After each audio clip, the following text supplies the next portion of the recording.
마지막 때에 조롱하는 자들이 일어날 것이다.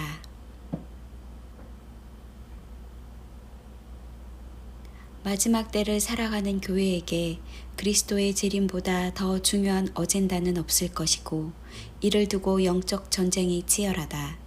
사탄은 신자들이 준비를 소홀하게 하여 가급적 많은 사람들을 환란에 남기는 것이 목적이다. 그럼에도 불구하고 교회가 주님의 재림을 기다리는 일에 큰 장애물이 있다. 많은 미혹을 조심해야 한다. 그것은 내부에 있다. 스코퍼스, 비웃고 조롱하는 자들. 베드로는 마지막 때에 재림을 조롱하는 자들이 나타날 것이라고 예언했다.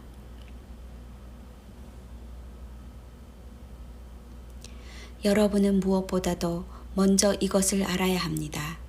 마지막 때에 조롱하는 자들이 나타나서 자기의 욕망을 따라 살면서 여러분을 조롱하면서 말하기를 그분께서 다시 오신다는 약속은 어떻게 되었소? 조상들이 잠든 이후로 모든 것은 창조 때부터 있어온 그대로 있지 않소? 아무 일도 일어나지 않은 것을 fell asleep에 비유하며 이들에 의해 신자들이 fell asleep 될 것을 염려한다. 심판과 파르시아와 마지막 때를 외치는 파수꾼들은 언제나 조롱을 당해왔다. 이사야, 에레미야, 에스겔 등 선지자들과 세례 요한도 피를 흘렸다. 현대의 이름 없는 파수꾼들도 같은 상황에 있고 그들은 어려움에 처해 있다. 심지어 예수님조차도 사람들 입에서 수군거림을 당했고 중요하지도 않은 문제들을 거절하는 이유로 삼았다. 그분은 선한 사람이다. 아니다. 그는 사람들을 속이고 있다. 그리스도께서 오실 때에는 그가 어디에서 오시는지를 아무도 알지 못할 것이다. 그리스도가 어떻게 갈릴리에서 나올 수 있느냐? 바리새인들은 갈릴리에서 오신 분을 믿는 자들을 향해 저주받는 자들이라 조롱했다. 이사야도 메시지를 선포하자 일어나지 않는 일이라며 사람들이 조롱했다. 거짓으로 끈을 삼아 죄악을 끌며 수레줄로 함같이 죄악을 끄는 자는 화 있을진저 그들이 이르기를 그는 자기의 일을 속속히 이루어 우리에게 보게 할 것이며 이스라엘의 거룩한 이는 자기의 계획을 속히 이루어 우리가 알게 할 것이라 하는도다. 하나님의 귀에 스코퍼스가 하는 조롱의 말이 들려왔다. 심판과 파루시아가 곧바로 일어나지 않았기 때문에 그들은 비웃고 조롱했는데 그것은 하나님을 조롱하고 비웃는 것으로 말씀하셨다. 왜냐하면 그것을 말한 이는 하나님이기 때문이다. 교회가 재림을 말하지 않는 이유는 이런 자들이 있기 때문이다. 그들은 이단과 시한부 종말론자로 비방하기를 좋아하니 많은 교회 사역자들이 재림을 설교하지 않게 만들었고 신자들을 죽음의 잠에 빠지게 했다. 유다서의 유다는 베드로의 기록을 언급하면서 이미 조롱하는 자들이 나타났다고 기록했다. 이 사람들은 분열을 일삼는 자들이며 세속적으로 살며 성령은 없는 자들로 묘사했다. 거짓 교사들의 특징은 비방하는 데 있다. 양과 염소를 구분하는 것 중 하나는 비방하는 입을 보는 것이다. 짐승은 비방하는 입을 가지고 성도들을 박해할 것이다. 염소는 비방의 나쁜 열매를 맺는다. 그들이 열심을 낼수록 추종자들도 있을 것이고 교회는 재림을 잇는다. 비웃는 자들의 교만과 허영심은 드러날 것이다. 그들은 말씀을 대적함에도 하나님을 섬기며 봉사하고 있다고 생각한다. 한국 교회는 유난히 시한부 종말론에 민감한 편이다. 오류의 추억이 있었고 그 후로부터 교회는 세상의 미디어의 소리에 너무 민감해졌다. 유난히 한국에 스코퍼스가 많이 나왔다. 교회는 하나님의 말씀에 순종하기보다 세상의 소리와 사람의 소리를 따르기 시작했고 그 방편으로 차라리 파루시아에 대해서는 벙어리가 되기로 선택했다. 그러나 스코퍼스가 무서워서 벙어리가 된다면 충성된 종에서 탈락한다. 마지막 때를 외치는 사역자들도 한 가지 유념해야 할 것이 있다. 1. 성경에는 그날이 도둑같이 너희에게 임하지 못하리니 의 말씀과 버금가는 메시지가 있는 것은 사실이다. 2. 회개하라. 만일 내가 깨어 있으면 내가 도둑같이 이르리니 어느 때에 내가 이르는지 내가 알게 될 것이다. 3.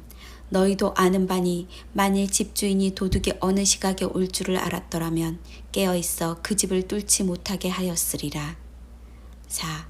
열처녀가 등을 들고 신랑을 맞으러 나가야 할 때를 알았기 때문이다. 제약 조건. 그 날짜와 그 시간은 아무도 모른다. 위에 언급한 말씀은 우리가 그때를 알 수 있다는 의미로 해석될 수 있다. 그러나 이 말씀들은 주님께서 하신 시기의 절대 기준, 마태 24장 36절의 한계를 절대로 넘어설 수 없다. 그러나 그 날짜와 그 시간은 아무도 모르나니 하늘의 천사들도 아들도 모르고 오직 아버지만 아시느니라. 도둑같이 임하지 못한다는 시간의 길이는 단지 한 세대 정도로 압축할 수 있을 것이다. 이 세대에 다 일어나리라. 시대의 표적을 아는 길이는 이 정도에 그친다. 내가 사는 세대에 주님이 오신다는 것만으로도 충분하다. 이 정도까지 모른다면 신자들이 깨어 준비할 수 없을 것이다.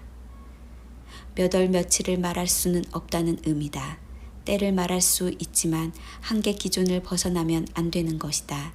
이런 이유로 시한부 종말론자는 조롱을 들었고 교회는 파루시아에 대한 기대를 접도록 일조했다.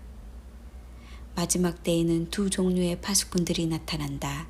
하나님의 파수꾼들은 마지막 때를 알리고 주님의 오심을 준비하게 만든다. 교회는 항상 준비되어 있어야 하고 준비하도록 슬기롭게 말해야 한다.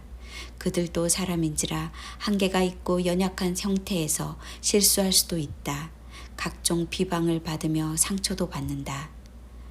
사람은 누구도 완벽하지 않으며 계속 성숙되어 가정에 있다. 대조되는 또 다른 분류는 가라지 파수꾼들로 조롱을 당해 파루시아에서 떨어져 나가게 만든다. 노아 시대 사람들도 노아를 비웃었다. 이런 패턴은 스코펄스에서 공통적으로 발견되는 현상이다. 어떤 경우에도 하나님의 신실한 파수꾼들은 시한부 종말론자며 들추어내고 조롱을 하지 않는다. 그렇게 말하는 자들을 따라가지도 않는다. 그들은 자신을 홍보하고 자신의 이름이 나타나기를 추구한다. 택한 자들이라도 설득하여 그들을 따르도록 귀를 간지럽히며 미혹한다. 그들에게서 도망가야 한다. 양들은 낯선 사람들의 목소리를 따라가지 않는다. 또한 주님은 결코 날짜를 알려주지 않을 것이기 때문에 날짜를 언급하려는 유혹에서 벗어나야 한다. 본인 자신도 공격의 빌미를 주고 상처를 받는다. 모든 메시지는 성경과 일치되고 정렬되어야 한다. 열매를 봐라. 스코펄스에게는 조롱과 비방이 따라다닌다. 누가 천국에 들어가서 예배할 자들인가? 그의 혀로 남에게 헐뜯는 말을 하지 아니하며 그 이웃에게 해를 입히지 않고 그 이웃을 비방하지도 않는 사람이다. 신부들에게는 온유와 겸손이 나타나고 중요한 것은 신부가 되어 서로 격려하는 것이다. 그리스도의 정결한 신부들은 언제나 주님을 신뢰하고 그의 입에서는 비방과 조롱의 열매를 맺을 수 없다. 분량이 큰 신자들은 대부분 잘 분별하지만 어린 신앙을 가진 신자들이 더 많은데 이들은 분별하는 데 어려움이 있다. 진리를 바르게 외치는 유튜버들도 있지만 각종 미혹하는 유튜버들도 많으니 먼저 구분을 해야 한다. 충성되고 슬기로운 종은 누구인가? 주인이 종에게 자기 집안 식구들을 맡겨 그들에게 때맞추어 양식을 내어주게 했다면 그 종은 충성되고 슬기로운 종이다. 말씀에만 귀 기울이고 계속 기도에 힘쓰면서 자신을 정결하게 준비하는 신자들이 지혜로운 처녀들이다. 목마른 사람은 누구든지 다 내게로 와서 마시라. 주님은 우리를 혼인잔치에 초청하고 계신다. 주님, 도와주십시오. 주님을 신실하게 기다리는 자들이 끊어지고 파수꾼들이 사라지고 있습니다. 우리를 지켜주십시오. 이 세대로부터 영혼까지 우리를 지켜주십시오. 아멘.